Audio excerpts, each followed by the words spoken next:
وجميع خلقك أنك أنت الله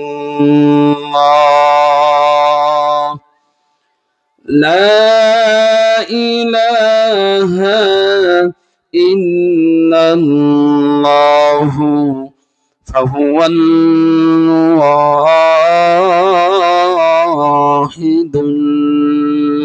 الأحد الفرد الصمد الذي لم يلد ولم يولد ولم يكن له كفوا أحد ونشهد أن سيدنا ومولانا محمدا عبد الله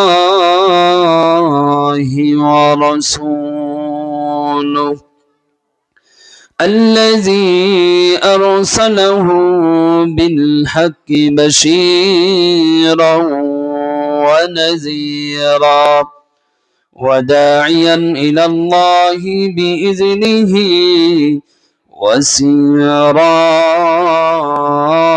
وسراجا منيرا فقد قال الله تعالى في كلامه المجيد وفي فرقانه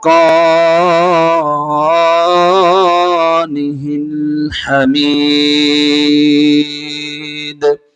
সকলে আমার সাথে জবান খুলে তেলাওয়াত করবেন তেলাওয়াতকৃত আয়াত মুখস্থ থাক অথবা না থাক এটা কোনো বিষয় নয় কোরআন তেলাওয়াতের জন্য আপনার আমার জবানটা যদি একটু নাড়াচাড়া করি খুশি একজন হন জবান খুলে বলেন তিনি কে আর জোরে বলেন না তিনি কে সুতরাং সেই রবের খুশি করার প্রয়োজন আছে না নাই জোরে বলেন আছে না নাই তাহলে আমার সাথে পড়েন আউযু বিল্লাহি মিনাশ শাইতানির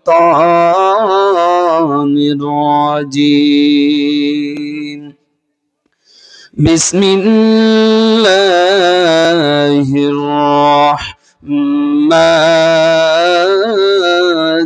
রাহিম ألف لام را كتاب أنزلناه إليك لتخرج الناس من الظلمات إلى النور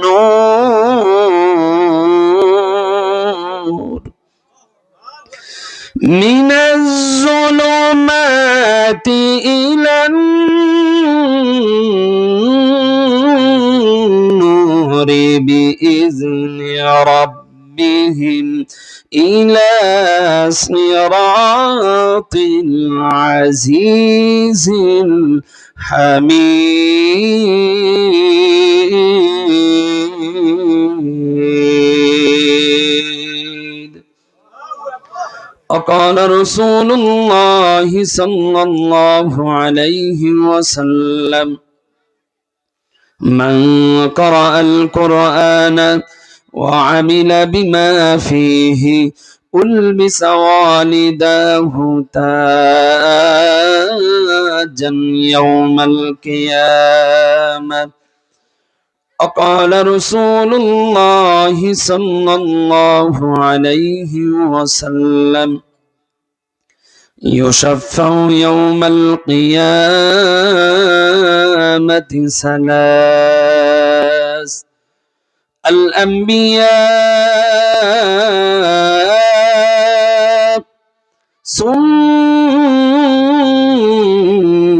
العلماء ثم الشهداء إن الله وملائكته يصلون على النبي يا أيها الذين آمنوا صلوا عليه وسلموا تسليما নামাজের ভিতরে যে দুরূদ ইব্রাহিম আমরা পারি কি পারি না? আস্তে বললেন কেন? পারি কি পারি না?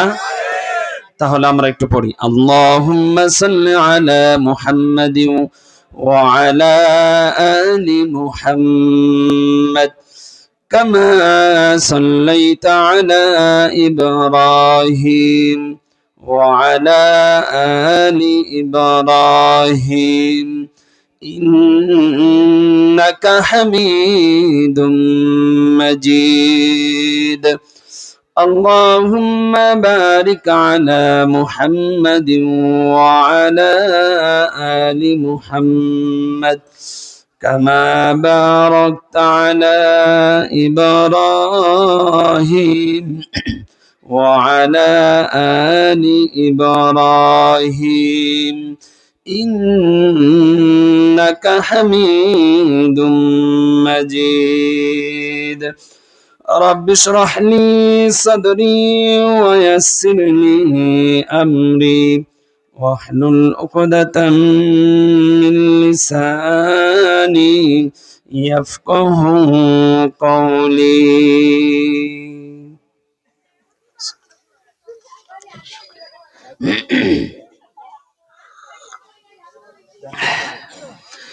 আলহামদুলিল্লাহ, বাসিরা গ্রামবাসীর উদ্যোগে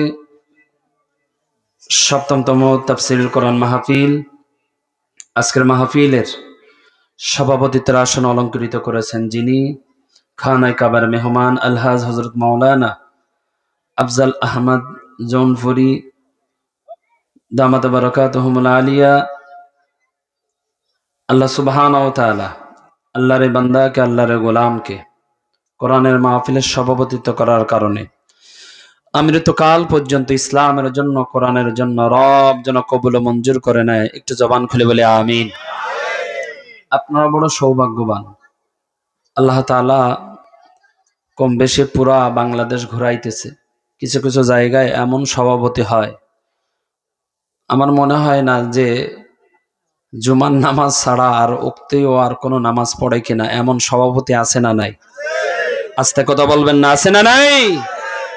আপনারা বড় সৌভাগ্যবান। আজকে একজন আলেমকে আপনারা সভাপতিত্বের আসনে বসাইছেন।